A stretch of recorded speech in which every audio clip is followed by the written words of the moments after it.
Hello everyone, welcome to study with Chitralekha.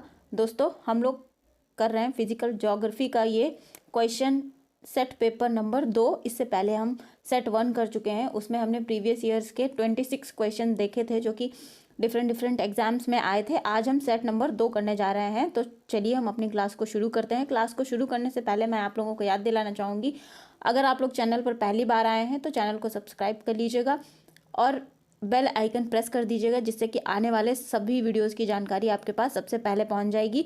देखिए, ये पिछले एग्जाम्स में आए हुए सारे क्वेश्चंस के सेट पेपर होने जा रहे हैं। मैंने क्वेश्चंस के आगे एग्ज़ाम का नाम और ईयर भी मेंशन किया है, ठीक है। तो आप देख सकते हो कि ये क्वेश्चंस जो भी हैं बहुत ही इंपॉर्टेंट और अच्छे क्वेश्चन है। ये सभी एग्जाम्स में रिपीट होने वाले क्वेश्चन हैं, तो हम आज इनको करेंगे, ठीक है। वर्ष की दीर्घतम अवधि निम्नलिखित में से किस ग्रह पर होती है? देखिए, किसी भी ग्रह पर जो वर्ष की लंबाई होती है या वर्ष की अवधि होती है वो डिपेंड करती है कि वो जो ग्रह है उसको सूर्य का चक्कर लगाने में कितना समय लगता है, ठीक है। सूर्य का चक्कर लगाने में जितना ज़्यादा समय लगेगा तो वर्ष की जो अवधि है किसी भी ग्रह पर वर्ष की लंबाई उतनी ही अधिक होगी। तो इन सभी ग्रह में जो भी ऑप्शंस में दे रखे हैं, इसमें ऑप्शन नंबर 3 करेक्ट हो जाएगा, नेपच्यून। क्योंकि नेपच्यून को जो है सूर्य का चक्कर लगाने में सबसे अधिक समय लगता है और नेपच्यून पर वर्ष की लंबाई सबसे अधिक होगी, ठीक है। तो ऑप्शन नंबर 3 करेक्ट ऑप्शन हो जाएगा। नेक्स्ट क्वेश्चन देखेंगे हम। एक ग्रह की अपनी कक्षा में सूर्य से न्यूनतम दूरी को क्या कहा जाता है?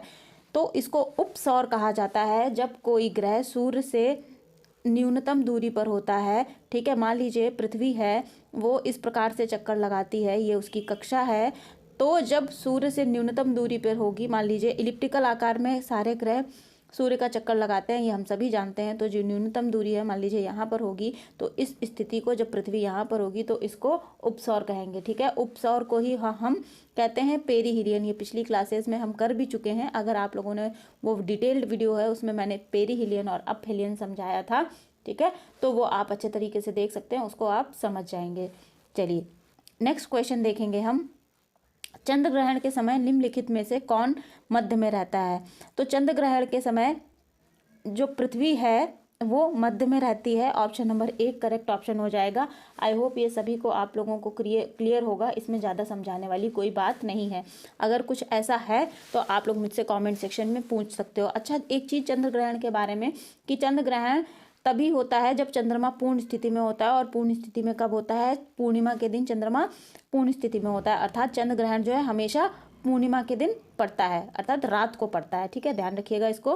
निम्नलिखित में से कौन सा ग्रह सूर्य से सबसे दूर स्थित है? तो सूर्य से सबसे दूर जो ग्रह स्थित है वो वरुण है, ठीक है। वरुण जो सूर्य से 8वें नंबर का ग्रह है, ये यहाँ से 8वें नंबर का ग्रह है, अतः ये क्या है? सूर्य से सबसे दूर स्थित है। अगला क्वेश्चन हम देखेंगे, इनमें से कौन पृथ्वी की आकार की तुलना में छोटे ग्रह हैं? तो पृथ्वी से आकार की तुलना में जो छोटे ग्रह हैं वे 2 ग्रह हैं, शुक्र और मंगल। ऑप्शन नंबर 3 करेक्ट ऑप्शन हो जाएगा। नेक्स्ट क्वेश्चन देखेंगे, ओरियन तारामंडल का सबसे चमकीला तारा निम्नलिखित में से कौन सा है? तो ओरियन तारामंडल जो है, ठीक है, उसका सबसे चमकीला तारा जो है वो रिगेल है। ऑप्शन नंबर 3 करेक्ट ऑप्शन हो जाएगा। इसको याद रखिएगा। ये क्वेश्चन जो है रटने वाला क्वेश्चन है, इसमें समझने के लिए ऐसा कुछ है नहीं। ओरियन तारामंडल आपको नाम याद रखना है और रिगेल इसका सबसे चमकीला तारा है, आपको ये ध्यान रखना है। अगला प्रश्न देखेंगे हम, निम्नलिखित में से कौन सा तारा सूर्य के सबसे नज़दीक है? तो सूर्य के सबसे नज़दीक जो तारा है उसका नाम है प्रॉक्सिमा सेंचुरी, ठीक है। याद रखिएगा।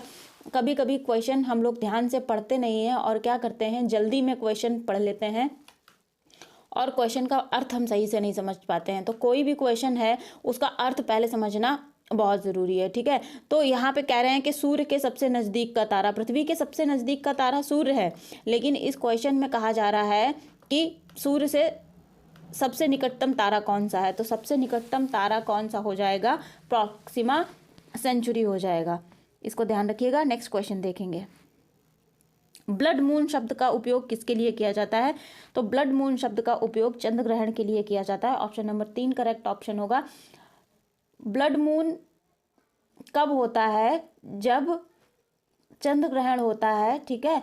चंद्रमा और धरती के बीच में दूरी बहुत कम हो जाएगी, तब सुपर मून होगा। सुपर मून क्या होता है, चंद्रमा जो है अपने आकार से बड़ा दिखाई देता है। जनरली चंद्रमा क्या होता है, बहुत बड़ा आकार में दिखाई देता है। जब पृथ्वी और चंद्रमा के बीच की दूरी जो है कम हो जाती है, मान लीजिए यहाँ पर हो जाएगी, तो चंद्रमा पृथ्वी के पास आ जाएगा, तो क्या होगा, चंद्रमा आकार में बड़ा दिखेगा। उस स्थिति को हम क्या कहते हैं, सुपर मून कहते हैं। इसको ध्यान रखिएगा, सुपर मून कहते हैं।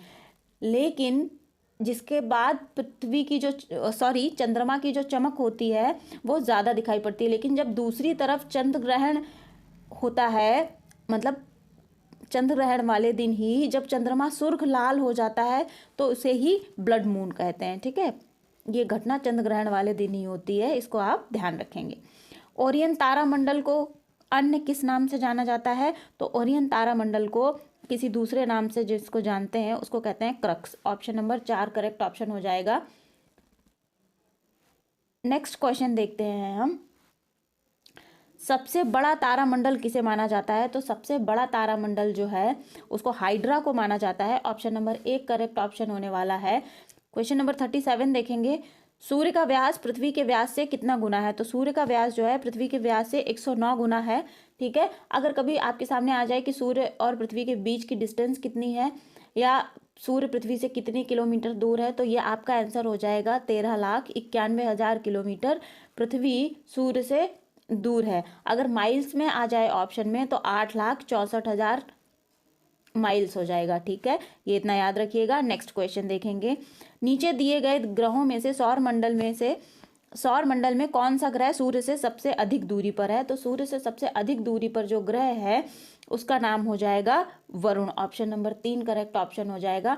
देखिए 2006 में जब प्लूटो को ग्रहों की श्रेणी से हटा दिया गया तो प्लूटो जो है बौना ग्रह बन गया। तो प्लूटो के हटने के बाद जो ग्रह सूर्य से सबसे दूर हो गया है उसका नाम है वरुण। ठीक है, ध्यान रखिएगा। और वरुण जो है सूर्य की एक परिक्रमा करने में कितना समय लगाता है, 164.79 साल लगाता है। ठीक है, ये बात भी आप लोग ध्यान रखेंगे। इतना ज़्यादा टाइम क्यों लगता है, क्योंकि इसकी सूर्य से दूरी बहुत अधिक है। उर्सा मेजर नक्षत्र को भारत में किस नाम से जाना जाता है, तो उर्सा मेजर जो नक्षत्र है, तारामंडल है, उसको सप्तऋषि के नाम से जाना जाता है। ऑप्शन नंबर 3 करेक्ट ऑप्शन हो जाएगा। अगला क्वेश्चन देखेंगे, अलास्का और उत्तरी कनाडा जैसे ध्रुवीय क्षेत्रों में जब आकाश में चमकीले रंग प्रदर्शित होते हैं तो उस भौतिक परिघटना को क्या कहा जाता है, तो जब नॉर्थ पोल पर और साउथ पोल पर, ठीक है, ध्रुवीय क्षेत्रों में क्या होता है, आकाश में चमकीले रंग दिखाई देते हैं। चमकीले रंग जब दिखाई देते हैं उसको क्या कहते हैं, सुमेरु ज्योति कहा जाता है। ऑप्शन नंबर 1 करेक्ट ऑप्शन हो जाएगा। इसी को अरोरा बोरियोलिस कहते हैं। ठीक है, अरोरा बोरियोलिस कहते हैं। नॉर्थ पोल पर जब ये घटना होती है तो इसको बोरियोलिस नाम से जाना जाता है। ऑरोरा तो कहते हैं, ऑरोरा वो प्रकाश होता है, चमकीला प्रकाश, उसको ऑरोरा कहते हैं। ठीक है, बोरियोलिस मतलब नॉर्थ में होगा। जैसे मान लीजिए जो पृथ्वी है, पृथ्वी थोड़ी तिरछी बन गई, दोबारा ड्रॉ कर लेते हैं। मान लेते हैं ये पृथ्वी है, ठीक है, तो जब नॉर्थ पोल पे ये घटना हो रही है चमकीला प्रकाश दिखने वाली, तो इसको कहते हैं ऑरोरा बोरियोलिस। ठीक है, और इस साउथ पोल पे जब ये घटना होगी जो चमकीला प्रकाश दिखेगा, इसको कहेंगे अरोरा ऑस्ट्रियोलिस। ठीक है, क्या कहेंगे, अरोरा ऑस्ट्रियोलिस। देखिए मैं इसको कैसे याद रखती हूँ, मैंने जो ट्रिक अपनाई है वो ये है, जो ऑस्ट्रेलिया है वो हमारा दक्षिणी गोलार्ध में है, नीचे की तरफ है। ठीक है, तो ऑस्ट्रेलिया नीचे की तरफ है, तो मैं याद रखती हूँ ऑस्ट्रेलिया से साउथ पोल पे क्या हो जाएगा, ऑरोरा ऑस्ट्रियोलिस हो जाएगा। और जो नॉर्थ पोल पे हमें चमकीली रोशनी दिखाई देगी वो क्या हो जाएगी, ऑरोरा बोरियोलिस हो जाएगी। ठीक है, आई होप ये जो ट्रिक है आप लोग इसको अच्छे से याद रखोगे और इसको भूलोगे नहीं। नेक्स्ट क्वेश्चन देखते हैं, यूरोपा किसका एक प्राकृतिक उपग्रह है, तो यूरोपा जो उपग्रह है वो बृहस्पति का एक प्राकृतिक उपग्रह है। Option number C correct option हो जाने वाला है। ठीक है, चलिए, और ये जो है पृथ्वी का बृहस्पति का सबसे छोटा और निकटतम प्राकृतिक उपग्रह है, इसको भी ध्यान रखिएगा, ये फैक्ट है एक। नेक्स्ट क्वेश्चन देखते हैं, एक तारे के जीवन चक्र में निहारिका चरण निम्नलिखित में से किसको संदर्भित करता है, तो तो जो नीहारिका होती है वो संदर्भित करती है धूल और हाइड्रोजन के एक बादल को। नेबुला अंतरिक्ष में धूल और गैस का एक विशाल बादल होता है, ठीक है। और इसमें से कुछ जो नीहारिका जैसे गैस और धूल से निकलते हैं, उसमें से क्या होता है, जब तारा मरने वाला होता है, किसी तारे की जो लाइफ टाइम होती है, लाइफ स्पैन होती है, वो क्या होती है, जब पूरा हो जाता है, तारे का लाइफ स्पैन पूरा हो जाता है, तो उसमें सुपरनोवा विस्फोट होता है। तो जब उसमें सुपरनोवा विस्फोट होता है तो वहाँ से ही जो नीहारिका है, नीहारिका का चरण संदर्भित होता है। तो धूल और हाइड्रोजन के एक बादल को क्या कहा जाता है, नीहारिका कहा जाता है, ठीक है। और अगर कभी पूछा जाए कि पृथ्वी के सबसे नज़दीक ज्ञात नेबुला कौन सा है, तो आप कहोगे हेलिक्स नेबुला। पृथ्वी के पास ज्ञात सबसे पृथ्वी के नज़दीक ज्ञात नेबुला कौन सा है, हेलिक्स, सबसे नज़दीक का नेबुला है, इसको ध्यान रखिएगा।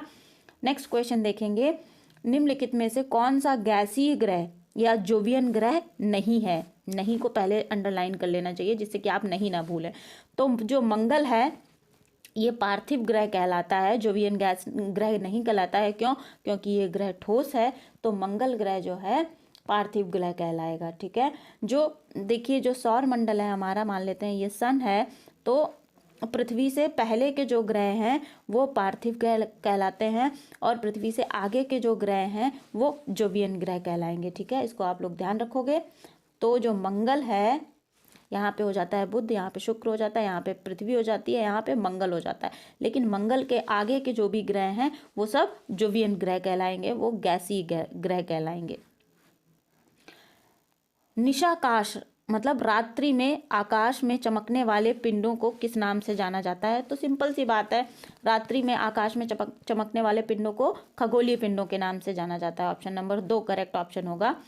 दीप्तिकर जिसे कि लूसीफेर का एक अन्य नाम है। लूसीफेर किसको कहते हैं? लूसीफेर कहते हैं हम शुक्र ग्रह को। ऑप्शन नंबर 3 करेक्ट ऑप्शन होने वाला है इस क्वेश्चन का। लूसीफेर जो है शुक्र ग्रह का लैटिन नाम है, ध्यान रखिएगा, लैटिन भाषा से लिया गया है नाम लूसीफेर। और शुक्र जो है सूर्य से दूसरे नंबर का ग्रह है। जैसे मान लीजिए ये आपका सन है, अभी पीछे बताया भी था, ये हो गया बुध, ये हो गया शुक्र, ठीक है, ध्यान रखेंगे इसको।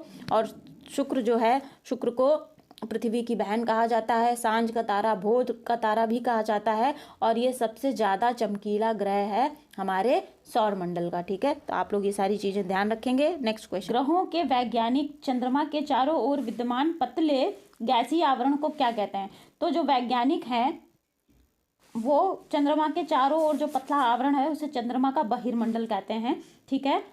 इन ऑप्शंस में से ये ऑप्शन होगा, लेकिन अगर कभी आपके सामने ऑप्शन आ जाए लूनर एक्सोस्फीयर, ऑप्शन में ये भी हो, ये दे रखा हो, चंद्रमा का बहिर्मंडल ना दे रखा हो, तो आप लोग इस पे टिक करोगे, ठीक है। जो चंद्रमा का बाहरी आवरण है वो पतला और गैसीय आवरण है, तो वैज्ञानिक इसको क्या कहते हैं? लूनर एक्सोस्फीयर कहते हैं, ठीक है। ये इतना कठोर होता है कि जो गैस के परमाणु होते हैं ये आपस में बहुत कम टकराते हैं, ठीक है। और इसरो जो कि दावा करती है, इसरो ने ऐसा कहा है कि ये जो एक्सोस्फीयर है चंद्रमा का, ये आर्गन 40, ठीक है, और पोटेशियम 40 के रेडियोधर्मी विघटन से उत्पन्न होता है, ठीक है। तो ये सारी चीज़ें याद रखेंगे। आगे बढ़ेंगे अब हम। सौर मंडल में ग्रहों के क्रम में मंगल और शनि के बीच में कौन सा ग्रह आता है? तो मंगल और शनि के बीच में कौन सा ग्रह आता है भाई? बृहस्पति आता है। हमने अभी पीछे डिस्कस भी किया था कि मान लीजिए ये आपका सन हो जाएगा, सूर्य हो गया, बुध हो गया, ये शुक्र हो गया, ये हमारी पृथ्वी है, और ये मंगल है। उसके बाद में ये मंगल है, ये मंगल हो जाएगा, ये आ जाएगा बृहस्पति, ठीक है। तो कह रहा है मंगल और शनि के बीच में, और बृहस्पति के बाद आएगा शनि। तो ये हो गया मंगल, ये हो गया शनि। तो शनि के बीच में कौन सा ग्रह आ रहा है? बृहस्पति, ठीक है। ऑप्शन नंबर 4 करेक्ट ऑप्शन हो जाएगा। सौर मंडल में ग्रहों के अनुक्रम में बुध और पृथ्वी के बीच में कौन सा ग्रह आता है? तो बुध और पृथ्वी के बीच में शुक्र आएगा। अभी पीछे हम डिस्कशन कर चुके हैं क्वेश्चन में। चंद्रमा की त्रिज्या पूछ रहे हैं यहाँ पर, चंद्रमा की त्रिज्या कितनी है। तो चंद्रमा की जो त्रिज्या है, जिसे रेडियस हम कहते हैं, चंद्रमा की रेडियस आपकी हो जाएगी 1.74 into 10⁻6 metre. Option number 4 correct option होने वाला है। ठीक है। और अगर कभी एग्जाम में पूछ दिया जाए कि चंद्रमा का द्रव्यमान कितना है, तो ये हो जाएगा 7.35 इंटू 10⁻22 किलोग्राम्स। ठीक है, इसको ध्यान रखेंगे। अब हम नेक्स्ट क्वेश्चन देखते हैं। वर्ष के किस दिन सूर्य पृथ्वी से सबसे दूर होता है? एक स्थिति में जिसे अपहेलियन कहा जाता है, फेल लिखा है, इसे अपहेलियन कर लीजिए। ठीक है, अपहेलियन कहा जाता है। तो अपहेलियन कब होता है? जब पृथ्वी सूर्य से बहुत दूर होती है। तो सूर्य से जब दूर होती है पृथ्वी, यहाँ पर है मान लीजिए, उस स्थिति को अपहेलियन कहा जाएगा। तो ये स्थिति होती है 4 जुलाई को। ठीक है। और सबसे पास कब होगी? सबसे पास होगी आपकी 3 दिसंबर को। ठीक है, याद रखेंगे, 3 दिसंबर को सबसे पास होती है और 4 जुलाई को सबसे दूर होती है। इसे ही हिंदी में अपसौर भी कहा जाता है। ठीक है, अपसौर कहा जाता है। और जब सबसे दूर पृथ्वी होती है तो कितनी डिस्टेंस हो जाती है सूर्य से पृथ्वी की? ये हो जाएगी आपकी 48 लाख। ठीक है, ये कितने जीरो हो गए? 2 जीरो हो गए, इसके आगे 3 जीरो मैं और लगा देती हूँ, तो ये 48 लाख हो जाएगी। तो 4 जुलाई को पृथ्वी अपसौर में होती है, इसको ध्यान रखेंगे। अगला क्वेश्चन देखेंगे। बादल रहित दिन में एक खुले मैदान में खड़े होने पर किस समय आपकी परछाई सबसे छोटी बनेगी? तो देखिए, परछाई किसी भी ऑब्जेक्ट की सबसे छोटी तब बनती है जब सूर्य सर के ठीक ऊपर होता है। तो सूर्य सर के ठीक ऊपर कब होता है? 12 बजे दिन में होता है। तभी जो सब परछाई है, ठीक है, वस्तु के साथ सबसे छोटा कोण बनाती है। जब छोटा कोण बनाएगी तो क्या होगा? परछाई सबसे छोटी बनेगी। कब बनेगी? 12 बजे बनेगी, दिन के 12 बजे, दोपहर के 12 बजे। नेक्स्ट क्वेश्चन देखेंगे।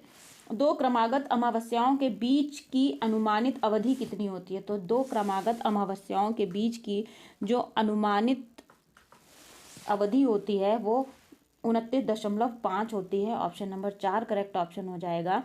ठीक है,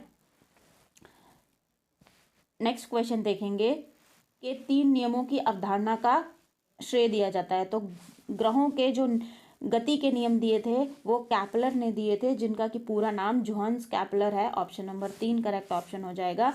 जोहान्स कैपलर ने क्या बताया था कि जो ग्रह है वो सूर्य के चारों ओर दीर्घवृत्ताकार कक्षा में इलिप्टिकल पाथ में गति करते हैं। ठीक है, ये तो हो गया पहला नियम। दूसरा नियम क्या बताया था कि किसी ग्रह के कक्षीय तल में ग्रह तथा सूर्य को मिलाने वाली रेखा समान समय अंतराल में समान क्षेत्रफल तय करती। शंकुक का एक भाग है क्या? सौर घड़ी। ऑप्शन नंबर 1 करेक्ट ऑप्शन होने वाला है। ठीक है, शंकुक क्या होता है? एक प्रकार की सौर घड़ी होती है, सौर घड़ी का एक भाग होता है। ये एक ट्रायंगुलर शेप की पत्ती होती है, एक ब्लेड होता है जो छाया का निर्माण करता है। और जो सौर घड़ी है वास्तविक दोपहर के क्षण के सापेक्ष समय बताती है। यही कारण है कि शंकुक डायल के बीच में होता है और यह दक्षिण की ओर इशारा करता है। ठीक है, ये सारी चीज़ें ध्यान रखेंगे। सारे प्रीवियस ईयर के आए हुए क्वेश्चंस हैं, तो ये सारे क्वेश्चन आप लोग अच्छे तरीके से इसको रिवीजन कर लीजिएगा। कोई डाउट है तो कमेंट सेक्शन में पूछ लीजिएगा।